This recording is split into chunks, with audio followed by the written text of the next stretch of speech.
el, el estacionamiento de bicicletas.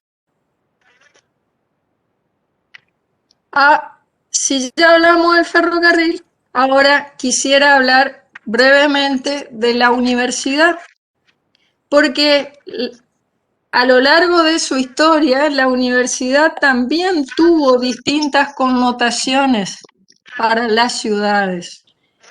Cuando surge la universidad medieval en algunas ciudades europeas, surge de una misma ciudad que se caracterizaba por tener artesanos o gremios muy potentes, ¿eh?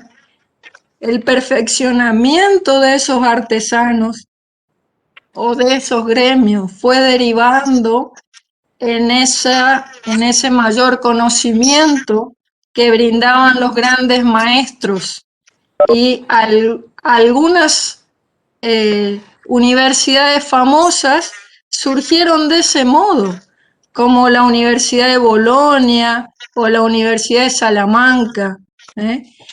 La universidad pasó a ser como el gran atractor y el gran éxito que tuvieron esas ciudades, porque venían estudiantes del resto de Europa a aprender de los grandes maestros que enseñaban ahí. Y hay autores que cuentan que las primeras clases las daban en las plazas, porque no estaban preparados los edificios para dar clases. Fíjense cómo de algún modo podríamos ir volviendo a eso, ¿no? De volver la educación a Sí, sí. que el proceso de enseñanza-aprendizaje deje de estar dado en las aulas o a través de Internet como estamos ahora, sino en los espacios públicos, que es lo que hace un ratito comentaba Marcelo. ¿Qué pasó? Luego, la complejización de las universidades, la división en disciplinas, que los médicos fueron teniendo su propia especialización, los abogados su propia especialización, los arquitectos, etcétera, etcétera, fueron complejizando el edificio exigido y empezó a hablarse de la necesidad de los campus. ¿Mm? La universidad moderna es la de los campus, que es como un espacio de muy grandes proporciones, en general desvinculado de la ciudad, en las afueras de la ciudad, porque hay una idea también de diseñarlo de tal modo que nada moleste, que nada interfiera al ejercicio de investigación, de educación. O sea, es como que el campus se prepara para estar aislado del mundano ruido. Estos campus tienen su propio tejido, que es distinto del de de la ciudad, tienen su propio sistema circulatorio, en general tienen una preponderancia de espacios libres, porque las facultades o los edificios aparecen separados entre sí y lo que comparten es ese gran espacio verde común. Algunos campus tienen residencias, como ustedes verán en las típicas películas norteamericanas, donde están los estudiantes que llegan al campus.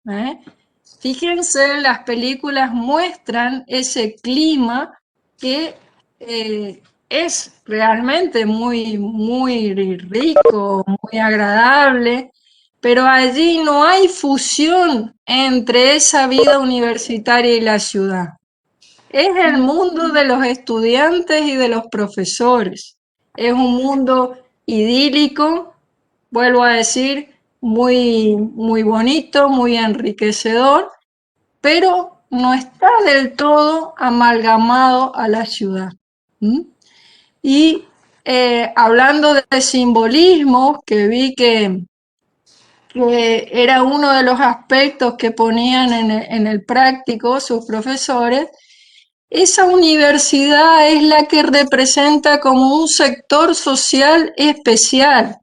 No todos llegan a esa posibilidad, ¿eh? Es un lugar de prestigio. Se habla de la ciudad universitaria. Es una ciudad en sí misma, pero vuelvo a decir, no del todo conectada a la ciudad. ¿Qué pasa? Con el éxito de estos campus, muchas veces la ciudad empezó a crecer alrededor y por supuesto termina formando parte de la ciudad, pero es como una relación no planeada, que se fue dando a la fuerza.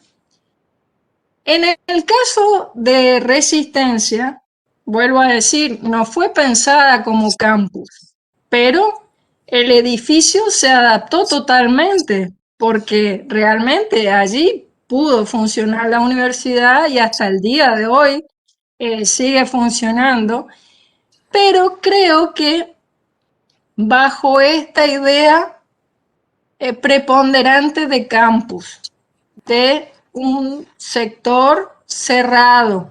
Usted, ojo, es mi apreciación, después la podemos discutir. Creo que el cierre perimetral también contribuye a eso. Pensemos en el campus de Corrientes, el que está por Avenida Libertad. Fue pensado como campus, sector alejado, donde están los distintos edificios. Creo que se pensó también en edificios con residencia para estudiantes. Y bueno, seguramente la ciudad va a ir cada vez más. Se fue desarrollando el entorno y alguna vez seguramente ese campus se va a ver invitado a abrirse a la ciudad, como creo que es lo que está ocurriendo con nuestro campus en Resistencia. Ya está totalmente rodeado de la ciudad y la ciudad lo está invitando a abrirse, porque estamos en un sector de la ciudad que no dispone de mucho espacio verde público y el campus los fines de semana es un espacio muerto, o durante la pandemia es un espacio muerto, prácticamente no circula nadie por allí. Y si ustedes tuvieron la posibilidad de recorrerlo alguna vez, no tengo claro, ¿estos alumnos tuvieron alguna vez clases presenciales o no? Casi no, salvo muy Bueno, pocos. La mayoría no. El día que entren, que lo recorran, se van a dar cuenta el enorme espacio verde que existe con esa arboleda increíble que no la está pudiendo disfrutar nadie. ¿Mm?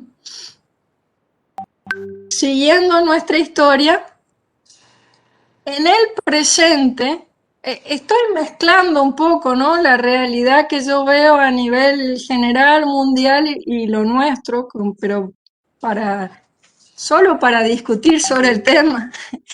La universidad actual, hay autores que hablan de la universidad ciudadana, la universidad que busca relacionarse más con la ciudad, vincularse, romper ese tejido que la rodea, mezclarse, porque de un tiempo a esta parte se considera cada vez más que esa mezcla con la sociedad, con el mundo productivo, termina siendo beneficioso para el conocimiento y para la innovación. Entonces, de un tiempo a esta parte se habla de los espacios de complementación, de coproducción del conocimiento. Y si ustedes tienen oportunidad de mirar lo que ocurre en varias ciudades que desde siempre fueron ciudades universitarias, supongamos Bogotá, que tiene una de las universidades más antiguas de América Latina, sus principales universidades en este momento buscan comprar edificios antiguos de la parte más céntrica para convertirlas en sus sedes. Ya no buscan estar en estos campus aislados, sino estar en el pleno centro de la ciudad, integrado a la vida de la ciudad.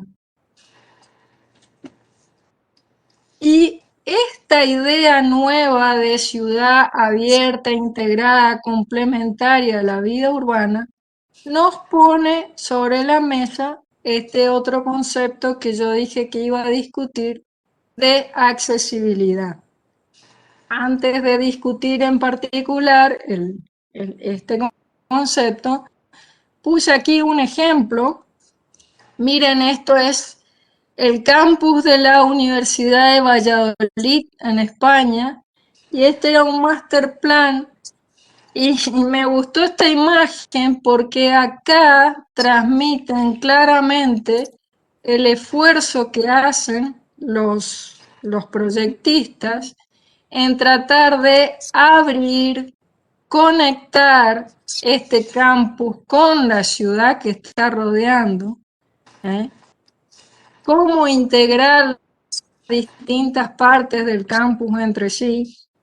Y si ustedes siguieran viendo este proyecto, van a ver cómo lo van complementando con el acceso a los medios de transporte, etc. Pero esta imagen me parece que reflejaba muy bien esta idea de apertura y de relación con la ciudad. Otro ejemplo, este es el campus de la Universidad Católica de Córdoba, que fue concebido como campus y sin embargo hace unos años hizo un master plan para rediseñar todos los espacios verdes libres y ver cómo se articulaban mejor a la ciudad, ¿eh? Y fíjense, estas son imágenes de ese master plan, la importancia que se le empieza a dar no ya a las aulas cerradas, sino a estos espacios abiertos o semiabiertos, el aprovechamiento del espacio exterior para los momentos de enseñanza-aprendizaje y también para los momentos de socialización que son fundamentales, ¿no? Gran parte de lo más rico que tiene la vida universitaria es la relación con nosotros, con los amigos, con la gente que uno conoce en la universidad. Bien, este nuevo modelo de universidad nos enfrenta a este concepto de acceso. Dije que me iba a referir a un tipo de accesibilidad distinta a la indispensable, que por supuesto ya les habrán hablado a sus profesores, que es la accesibilidad universal. Acá me estoy refiriendo a la accesibilidad a los espacios de aprendizaje, a los espacios de producción de conocimiento, a los espacios de desarrollo económico y al disfrute de la vida en la ciudad.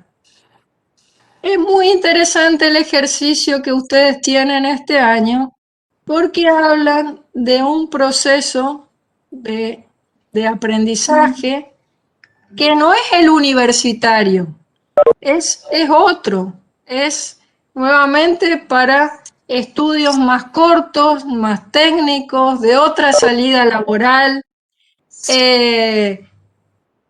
No digo de arte y oficio como era antes en la ciudad medieval, pero que busca esa otra riqueza, porque no necesariamente todos tenemos que ser universitarios,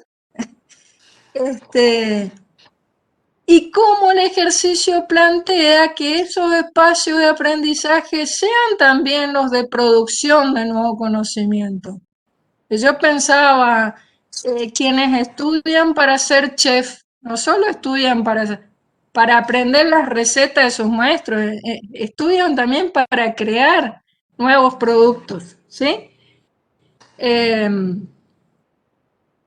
y también va asociado a esta idea de que ya no vale el profesional que puede esperar tranquilo a que lo contrate un cliente, sino que hay que pensar también en la construcción de pequeñas y medianas empresas que generen trabajo, nuevas fuentes de trabajo.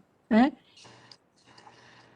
Y todo esto, si fuese posible, articulado a un nuevo tipo de ciudad que nos permita disfrutar la vida. ¿Eh? Eh, Creo que en este momento nuestra profesión de arquitectos y urbanistas debiera, o que el mayor desafío está por generar estos espacios de manera transversal, complementaria. Fíjense que acá hay cuestiones que tienen que ver con la ciudad y también cuestiones que tienen que ver con la arquitectura. Dejar de pensar que los edificios van por un lado y los diseñadores de la ciudad van por otro. ¿Eh? Arquitectura y ciudad deben pensarse de manera complementaria. Y esta accesibilidad que exige el mundo actual nos enfrenta, cómo no, a dos tipos de accesibilidad. La virtual, ¿eh? Y la accesibilidad física. La virtual es la que nos está permitiendo en este momento que yo esté en mi casa y ustedes estén en la suya o donde estén y estamos generando este espacio de aprendizaje virtualmente. Eso a la arquitectura le demanda cosas también y a la ciudad también, porque necesitamos de redes, de dispositivos, de conexiones y los edificios tienen que estar preparados para eso. ¿Eh? El dormitorio o el comedor ya no son solo espacios de comida o de descanso, sino que empiezan a ser los espacios de trabajo. ¿Sí o no? Hoy yo tuve que interrumpir porque llamaron a la puerta de mi casa. Mi casa no está preparada para esto que la pandemia me enfrentó, que es dar las clases desde mi casa. ¿Eh? Entonces hay que pensar la arquitectura de otra manera.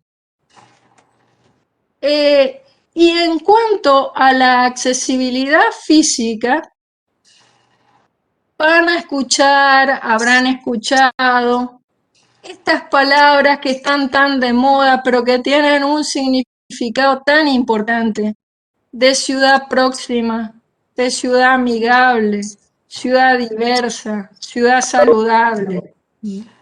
¿A qué nos referimos? La ciudad próxima es la que está próxima de todo lo que necesitamos. Que es la ciudad de... Hay una alcaldesa francesa que llegó a la alcaldía en su discurso político, hablaba de la ciudad de 15 minutos, que ella iba a apostar para que todo parisino en 15 minutos pudiese llegar a todo aquello que necesitaba para su vida cotidiana. La plaza, la educación, la salud, el comercio, el lugar donde recrearse, la cultura, etcétera.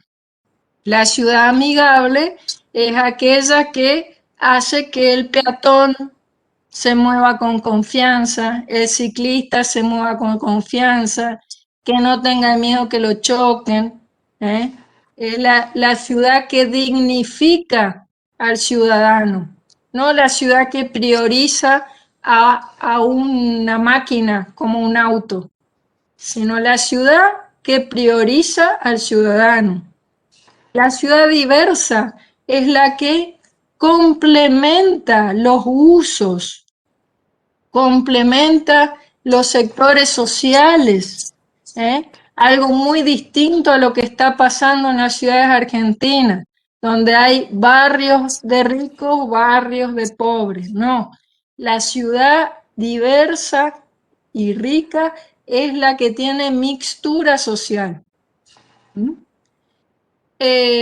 Y la ciudad saludable es la que tiene árboles, oxígeno, sol, eh, todo aquello que últimamente se denomina ecológico, ¿no es cierto? Pero la ciudad saludable es esa, la que pone preponderancia en los espacios libres, en los espacios abiertos, en los espacios verdes. Esta ciudad, esta nueva ciudad del conocimiento,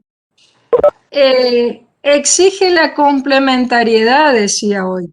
Y creo que mucho en esto vale lo del modelo exitoso de Silicon Valley, donde las empresas se asocian fuertemente con las universidades y por más que haya competencia, todas las empresas que están en esta ciudad sienten que se favorecen mutuamente al estar juntas. ¿Mm? Y aún en Silicon Valley, estas grandes empresas piensan que sus trabajadores tienen que recrearse, tener sus momentos libres de socialización al aire libre. No todo pasa en aquellas empresas tanto como se entendía antes, que eran edificios cerrados. Ahora se busca esta apertura y esta relación con el exterior también. Bueno, acá hay un esquemita que hoy pensé que lo había puesto antes, que es esta idea de la ciudad de los 15 minutos, todo al alcance de la mano, próximo. Ya hablé de la necesidad de los tejidos abiertos, de la mixtura funcional. Allí conviene decir algo que ya lo decía Jane Jacobs en los 60. Tampoco es conveniente que los sectores de la ciudad sean puramente residenciales o puramente comerciales o puramente administrativos. Sirve la mixtura funcional para que permanentemente esa ciudad esté activa, viva. Ella dice que los espacios de inseguridad se producen cuando no hay movimientos en las calles. Y vuelvo al caso del campus. El campus se cerró por cuestiones de seguridad. Mi hipótesis es que si estuviese mucho más abierto, si ofreciera otro tipo de actividades en sus espacios libres, solo se cuidaría. Incluso para lo que ustedes vayan a proponer en el predio de enfrente, la mixtura de usos va a ser fundamental para que en todo momento haya gente conversando o transitando. ¿Qué más? La importancia de los espacios públicos, de los espacios verdes, ya dije. Y bueno, todo esto a su vez pone sobre relieve la importancia de la movilidad nuevamente. Y acá otra vez algunos ejemplos solo para disparar ideas. Esto no es ni un centro de conocimiento ni una universidad, pero lo traigo porque es al tipo de equipamiento que quizás habría que ir apostando. Esto es en un sector de Medellín donde el arquitecto Felipe Uribe propuso dos equipamientos, la verdad no recuerdo qué encerraba cada uno, pero lo que siempre me pareció maravilloso es la apertura hacia el espacio público que generaban estos edificios, cómo dialogan entre sí y cómo en determinada hora de la noche, por ejemplo, uno puede empezar a proyectar, por ejemplo, una película sobre el otro. Y esa plaza, ese espacio libre, se convierte en un cine. Aquí otra vez, ni siquiera necesitamos diseñar cines como espacios cerrados, ¿sí? El mismo espacio público se puede convertir en un cine, pero podría convertirse en cualquier otra actividad. Esto sí es una universidad en Chile. Puse la imagen para decir por recordar la importancia que siempre tienen estos espacios del pequeño café o el bar, que es el lugar de socialización, de encuentro. Ustedes tienen enfrente el comedor universitario. El comedor tiene una enorme potencia social, porque genera la charla del almuerzo y podría generar la charla de la noche, y tristemente lo tenemos en un galpón, eh, cuando podría empezar a hacer, ojo, no le estoy restando mérito a algo que es importantísimo que se haya vuelto a abrir el comedor, solo digo porque siempre tenemos que apostar a más, ¿no es cierto? Si ese espacio del comedor estuviese relacionado con el espacio libre, con la expansión, ¿por qué no un comedor que podamos comer debajo de los árboles? Si es lo más hermoso que tiene el campus, o que se pueda comer en el predio de enfrente, estableciendo una relación entre la UNE y lo que vayan a proponer ustedes. Otro ejemplo, esta es la Universidad de los Andes en Bogotá, una de estas universidades que, por supuesto, por ser universidad rica, ¿no es cierto?, va comprando edificios en el área más central de Bogotá. Fíjense, hay edificios de distinta época. Y el proyecto pasa por cómo ir articulando esos distintos edificios y generando estos espacios de encuentro y de estar. Otro ejemplo de Medellín, acá fíjense, no es la biblioteca de una universidad, sino biblioteca de empresas públicas. Y la biblioteca no es un edificio cerrado, como el de la Edad Media, sino que es un edificio transparente que se abre hacia la ciudad y toda su explanada es un espacio también de encuentro y aprovechamiento público. Recomiendo, seguramente ya lo conocerán, el libro Ciudades para la Gente, porque este libro, más allá de plantearnos todo lo que supone la accesibilidad universal, habla muchísimo de esta ciudad que humaniza el espacio para las personas, que las vuelve protagonistas a las personas. Y estas personas, no nos podemos olvidar que a veces necesitan moverse de otra forma que no sea caminando. Y que no es solo la bicicleta o el auto o el colectivo. Hay muchas otras formas. La bicicleta, el monopatín, el patín. Y en la medida que diversifiquemos también esas posibilidades de movimiento, hacemos que la movilidad se convierta en entretenimiento y en salud también. No es el transeúnte que va quieto sentado en un transporte público, o lo irá en aquellos tramos largos, pero después es la persona activa que va sintiendo la ciudad, que se va moviendo.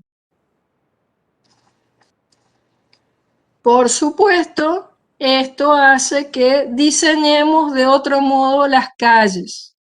Y solo de referencia les digo, esta es una calle de Nueva York, que uno siempre tiene la imagen que los norteamericanos andan todos en auto, y no es así, ¿eh? Fíjense, esa ciudad, el espacio que destina a los ciclistas, a los patinadores, a los peatones, como para todos tiene su señalización, su semáforo, y todos pueden andar cómodamente sin interferirse.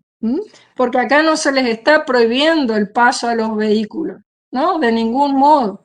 Solo que se les está generando la posibilidad de que todos circulen en armonía. Y en cuanto al transporte público, también creo que las ciudades han dado muestra de que se puede innovar. Por ejemplo, esto de que antes los teleféricos eran solo para llegar a las montañas de esquí, ya no es más así. Las ciudades que tienen montañas y enormes barriadas donde es difícil llegar, hoy usan ¿cómo es que les llaman? Teleféricos, metro cable. Y esto siempre combinado al otro tipo de transporte, por ejemplo, al subte, al metro o al colectivo. Y pensar que aún en las instancias de espera, de demora al transporte público, uno también le puede ofrecer cosas que leer o un espacio ameno, amigable, donde esperar. Bueno, más ejemplos de coexistencia entre distintas formas de movilidad. Fíjense, esto es una avenida en Barcelona donde pasa el tranvía, pueden andar los ciclistas, pueden caminar los peatones, y él incluso disfruta en su oficio el chofer de tranvía, porque va viendo la ciudad, va disfrutando de la ciudad. Y bueno, ya para cerrar, perdonen si me excedí, está muy de moda también, habrán escuchado lo de las supermanzanas que propone Salvador Rueda en Barcelona.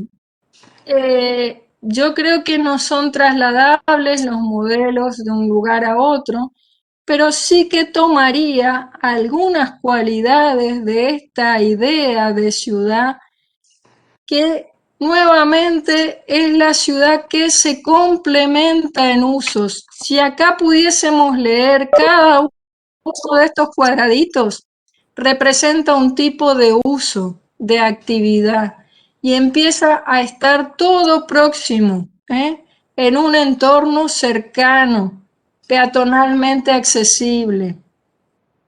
Y otra cosa muy importante es que en este tipo de ciudad siempre las plantas bajas, los primeros 2 o 3 niveles, son de otros usos.